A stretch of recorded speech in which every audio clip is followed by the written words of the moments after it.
Okay, you've got a curve quadratic crosses the x-axis at P and Q.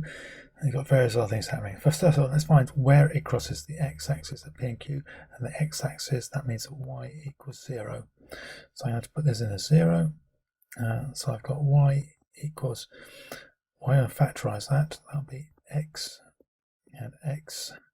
Need to get 4, so it's going to be 4 and 1, or 2 and 2, but I've got to get minus 3, and it's minus 4, so one's positive and one's minus. That's going to be minus, and that's going to be plus.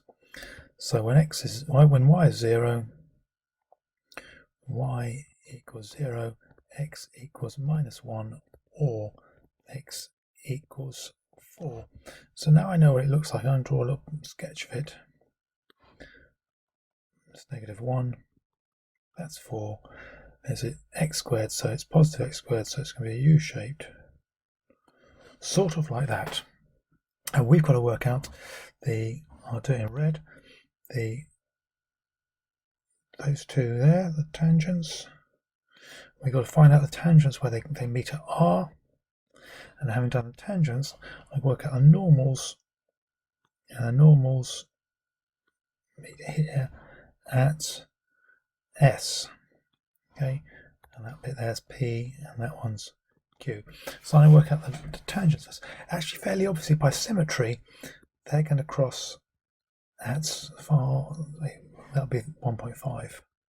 So we know that, but I'm going to actually solve some equations. I'm going to work out the equation of both red lines, find out where it crosses by solving simultaneously to get this point, and then I'll do the same for the green ones.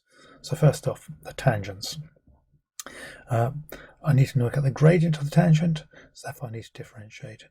So dy by dx is 2x minus 3, and now I can work out the gradient at these points. So when x equals minus 1, dy by dx equals minus 2 minus 3, which equals -5, and when x equals 4, dy by dx equals 8 minus 3, which equals 5. So therefore I know the gradient is that, so I've got y equals mx, so that'll be, the gradient is -5, so minus 5x plus c, or y equals 5x plus c.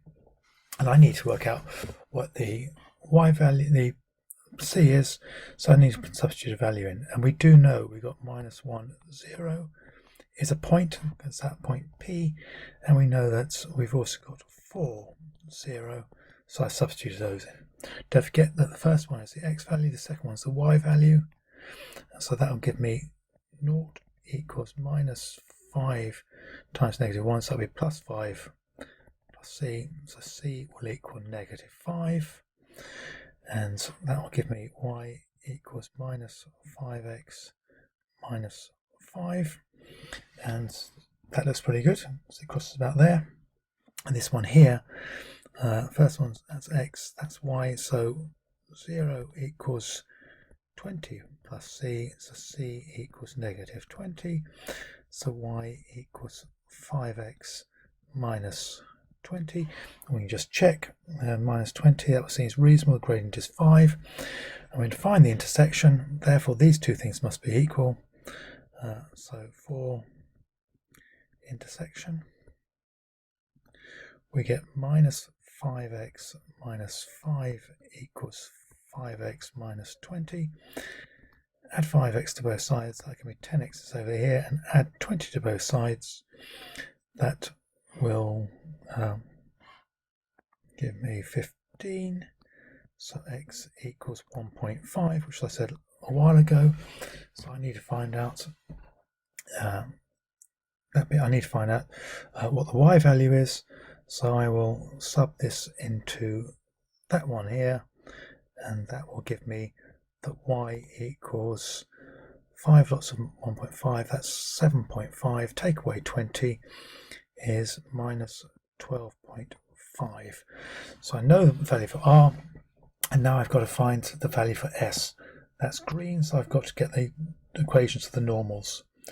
So equations of normals. And we got here we had the gradient was -5, so therefore we're going to get y equals, that'll be negative reciprocal, so that'll be 1/5. So I'm going to have y equals 1/5 of x plus c for one of them, and the other one I'll have y equals, gradient was 5, so that'll be minus 1/5 of x plus c. I've got to substitute in a point on there again, but again they go through -1, 0. So this one here will be 0 equals minus 1/5 times -1 is minus 1/5 plus c. So c will be 1/5. So that will give me y equals 1/5 of x plus 1/5. And here I'm going to get 0 equals, I'm putting in 4, so that'll be minus 4/5 plus c. So c will equal 4/5. And so therefore I'll get y equals 1/5 of minus 1/5 of x plus 4/5. Finding out where they cross, we actually do know that x is going to be 1.5, but let's just check. So y equals this and y equals that, so put them both equal to each other. So 1/5 of x plus 1/5 equals minus 1/5 of x plus 4/5. Add 1/5 x to both sides will give me 2/5 of x equals, take away, that'll be 3/5. Times everything through by 5, so 2x will equal 3, so x equals 1.5, and substitute that into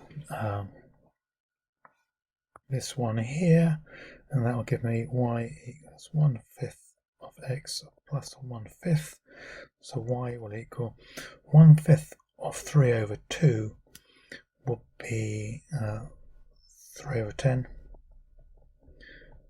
plus 2/10, which equals a half, 5/10, which equals a half.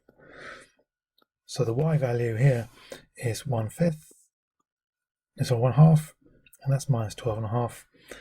Therefore, distance is from minus 12.5 up to a half is 13, because they're both on the same line. So I don't need to use Pythagoras. It's just straight up there. It's got to go from minus 12.5 all the way up to 0.5, and that's done.